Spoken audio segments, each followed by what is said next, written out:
Chapter begins at Sacred Marihoa.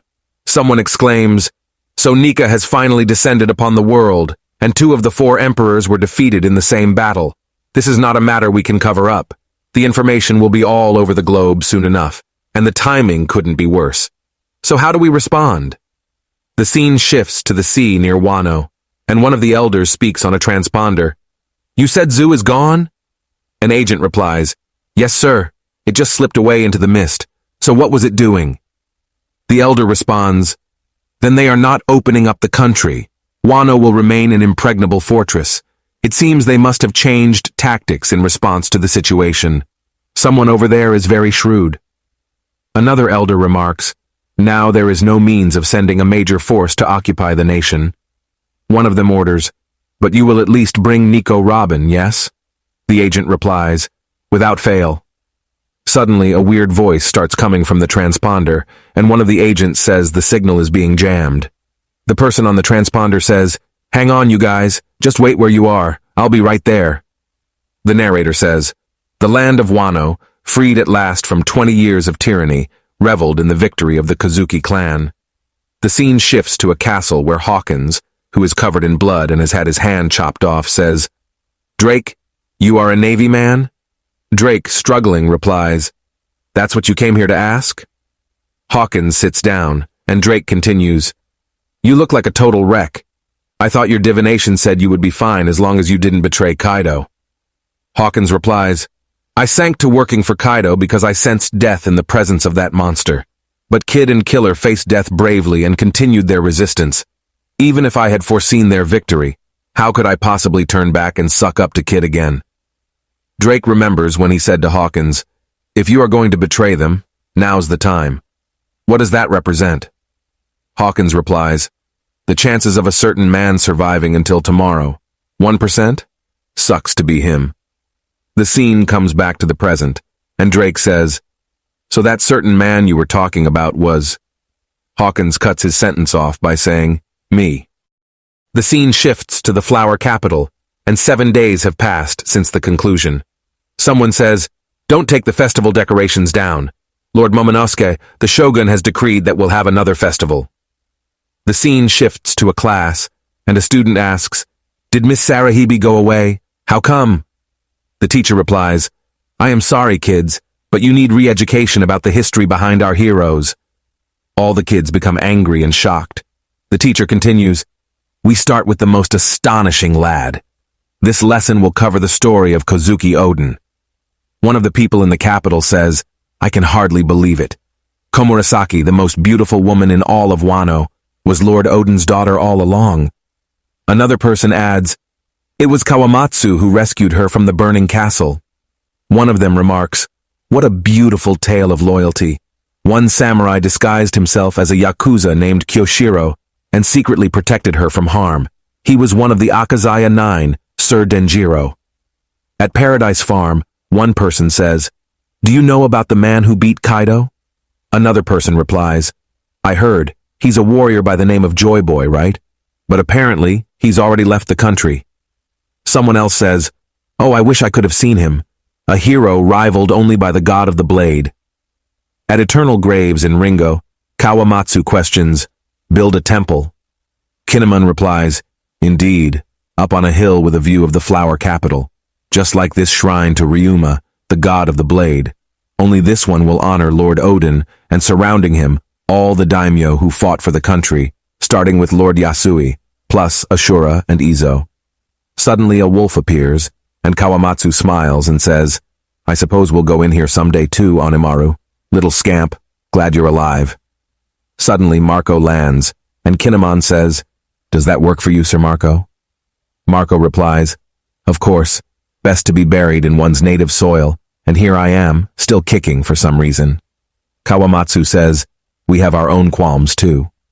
Kinemon adds, "It is difficult to bear the thought of something happening to the heroes of the battle while the rest of us live. Let us pray for their recovery." Yamato, sitting on a tree, says, "I am so hungry. I mean not hungry, not hungry, not hungry." Momonosuke says, "Brother, big brother, Yamato." As he gets kicked in the face, he says, "She's still not over her tomboyish side. Doesn't hurt though." Suddenly, Luffy and Zoro wake up. Luffy exclaims, "Meat!" while Zoro says, "Booze!" Everyone gets happy, and Momonosuke runs towards them saying, "Luffy, Zoro, you're awake!" And Yamato adds, "Luffy, you're up?" Momo continues, "Luffy, Zoro, don't eat too much. Now that you're up, the entire country is going to hold a feast. Let's do it today." Luffy and Zoro, who were eating, are shocked by this grown-up man. Momo shouts and tells them that he is Momonosuke. Luffy, in shock, says, "What? Oh, so you are an adult." Zoro says, "You look pretty, kid. Is that Odin's blood? Let's see how well you take a punch."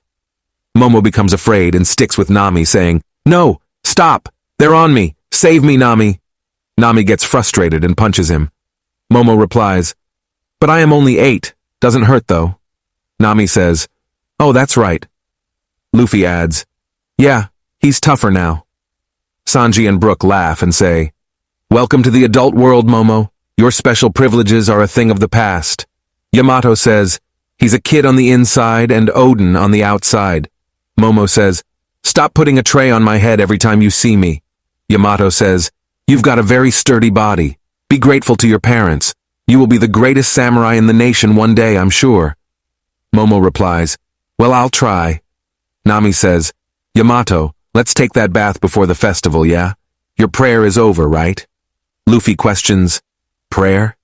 Jinbei answers, "In Wano, when you pray to the gods for something, it's customary to deprive yourself until it comes true." Yamato said, "I didn't have any food or baths until you two were better again." Luffy happily said, "Wow, really? Thanks to you, I'm feeling great." "No, Yamato." Jinbei says, "What a nice person." Zoro says, "We are not that filthy, though." A girl behind Zoro says, "That's because I took it upon myself to cleanse you. Is that exciting for you?" Sanji gets fired up and says, "Mosshead, we need to have a talk."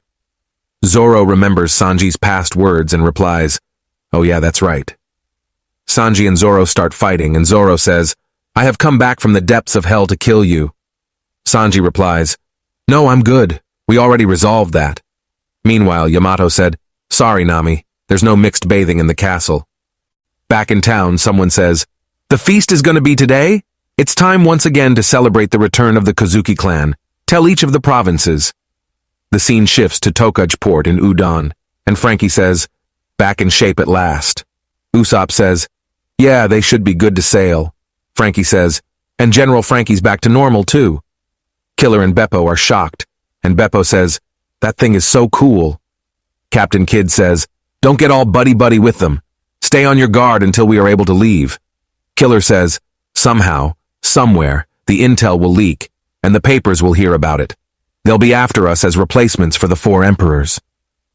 Law says, "He's right. They can't see us from outside of the closed nation, but we can't see what the enemy's doing either." Beppo says, "What if we find out that all their bounties are astronomical numbers like we've never seen before?" Apu says, "That's right. Who can say how this information leaked out, but—" Captain Kidd cuts him off and says, "Stop acting like it wasn't you, you annoying bum." Apu replies, "I am sure you are curious about the new bounty numbers. Want to see them? It's all there. All of your bounties and the names they are calling the new emperors of the sea." Someone is seen flying and talking to someone on the other side of a transponder snail. The person on the other end says, "I asked you where you are right now?" The flying person replies, "I already told you, Sakazuki. I am in the air." Sakazuki says, "In the air where?" The person replies, "Oh, I can see Wano up ahead." Sakazuki says, "Don't you dare make things any worse. Got that, Ryokugyu?" The person replies, I know. And the chapter ends.